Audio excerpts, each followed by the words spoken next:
With the release of Modern Horizons, we here at Card Kingdom are giving out these nifty Modern Archetype stickers. However, we know that maybe not everyone's into Modern quite yet. So if you want to rock some of these nifty stickers, but want to know more about the decks first, here's a quick intro to some of the archetypes. In this video, we're going to cover Humans and Izzet Phoenix. Most of the time, tribal decks tend to land in one or two colors. Merfolk, goblins, elves, fairies, zombies, and so on. The newest tribe to make a splash, however, is represented in all 5 colors. Humans and Magic come in a wide variety. So, the start of any Humans deck has to be the land base. While the bulk of the deck lands in blue and white, there are at least splashes of the other 3 colors, and they all serve distinct important roles with how the deck functions. Given that, playsets of Ancient Ziggurat, Cavern of Souls, and Unclaimed Territory are a must. Horizon Canopy also ends up as a 4 of, as you lack a lot of other means of card draw, and it happens to be in good colors for the deck. Round it out with a Seachrome Coast and some number of islands and plains, and you're set. On to the artifacts. Yes, this is a creature deck and we'll get there, but this is also an Aether Vial deck. Early Aether Vials allow the deck to make some truly busted plays, and up the momentum of the deck to a backbreaking pace. Alright, on to the good stuff, the creatures. Noble Hierarch starts us off, powering up lone big threats and powering out more creatures fast. Kitesail Freebooter and Meddling Mage help disrupt your opponent's plans, with both versions of Thalia slowing them way down at the same time. Reflector Mage can further delay any threats or blockers deployed against you. Champion of the Parish and Mantis Rider are your main beaters, and Thalia's Lieutenant powers up your entire team. Humans is a well-oiled machine. Of death! Which can make sideboarding tricky. There is a lot of variation in human sideboards, but a few pieces see consistent inclusion. Auriok Champion is an auto-include against burn. Damping Sphere shores up the deck against your more spell-based decks, like Izzet Phoenix, or decks that are looking to cheat on mana, like Tron.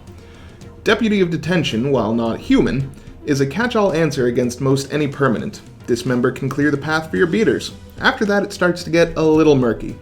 Grafdigger's Cage, Knight of Autumn, Gaddock Teague, Militia Bugler, Sin Collector, and more all show up in different human sideboards. Do you like spells and creatures that get better with spells? Then oh boy do I have a deck for you. Izzet Phoenix wants nothing more than to cast spells as fast as it can, cycling through its deck until it can pitch some number of Arclight Phoenixes into the bin and bring them back out. It has a lot of ways to get them into the graveyard. Faithless Looting is the best, with Thought Scour relying a bit on luck. Even Lightning Axe can throw a bird in the bin while taking out a problematic threat. Add some bolts and more cantrips, especially Manamorphose, which has finally found a home outside of Storm decks, and you got a stew going. But if that's all the deck was, it'd be pretty one-dimensional and relatively easy to fight. But Izzet Phoenix has more tricks up its sleeve. Thing in the Ice can come down early and block smaller creatures, buying time and becoming a huge board-resetting threat scarily fast. And Crackling Drake can become big enough to kill your opponent in a single swing. Pyromancer's Ascension makes every spell have some ridiculous value, and extends the reach on lightning bolts right quick. Given all the card draw, the deck can also afford to shave some lands, typically only running with 18. Mainboard Surgical Extractions are also a fairly common thing to see, acting as both pre-sideboard answers to some decks and a free spell in a pinch to power up Phoenixes or Thing in the Ice. The sideboard for Izzet Phoenix is a little harder to pin down, as there's a lot of options to choose from. You will generally find some number of Blood Moons, the card is just too good against a lot of decks to be left out. A Braid is a popular option, shoring up your removal while also taking out problematic artifacts. Counter Magic is also a staple of Phoenix sideboards, usually with some number of Spell Pierces and Dispels. Ravenous Trap, being free for the deck most of the time, is a good choice for graveyard hate.